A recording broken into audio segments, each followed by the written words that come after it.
କଞ୍ଚିଚୁଆ ଗ୍ରାମରେ ରସି ଲଗାଇ ନାବାଳକ ଗୁରୁତର କଟକ ସ୍ଥାନାନ୍ତର। ସୁକିନ୍ଦା ବ୍ଲକ ଅନ୍ତର୍ଗତ ଦୁଧିଝରି ଗ୍ରାମ ପଞ୍ଚାୟତ ଅଧୀନସ୍ଥ କଞ୍ଚିଚୁଆ ଗ୍ରାମରେ ସ୍ଥାନୀୟ ବାସିନ୍ଦା ଦୁର୍ଯ୍ୟୋଧନ ଗାଗରାଇଙ୍କ ପରିବାର ସହିତ ରୁହନ୍ତି। ଆଜି ସକାଳୁ କୌଣସି କାରଣକୁ ଦୁର୍ଯ୍ୟୋଧନ ନିଜ 10 ବର୍ଷର ପୁଅ ଶିବ ଗାଗରାଇକୁ ଗାଳି କରିଥିଲେ। ମାତ୍ର ପୁଅ ଶିବ ବାପା କଥାକୁ ସହି ନପାରି ଘର ଭିତରକୁ ଯାଇ ମା ଲୁଗାରେ ବେକ ଲଗାଇ ଆତ୍ମହତ୍ୟା କରିବାକୁ ଉଦ୍ୟମ କରିଥିଲା।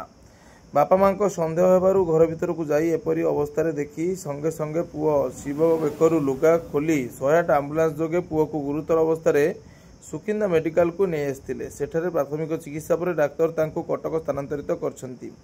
ରବିବାର ଦିବା 11 ଘଟିକା ସମୟରେ ନାବାଳକ ଶିବକୁ ଗୁରୁତର ଅବସ୍ଥାରେ କଟକ ବଡ଼ ମେଡିକାଲ ନେବା ବାଟରେ ମଙ୍ଗଳପୁର ଓଭରବ୍ରିଜ ନିକଟରେ 108 ଆମ୍ବୁଲାନ୍ସ ଗାଡ଼ିଟି ଖରାପ ହୋଇଯିବାରୁ ଭୁବନ ମେଡିକାଲରୁ 108 ଆମ୍ବୁଲାନ୍ସ ଡକାଇ କଟକ ନିଆଯାଇଥିବା ଦେଖିବାକୁ ମିଳିଛି।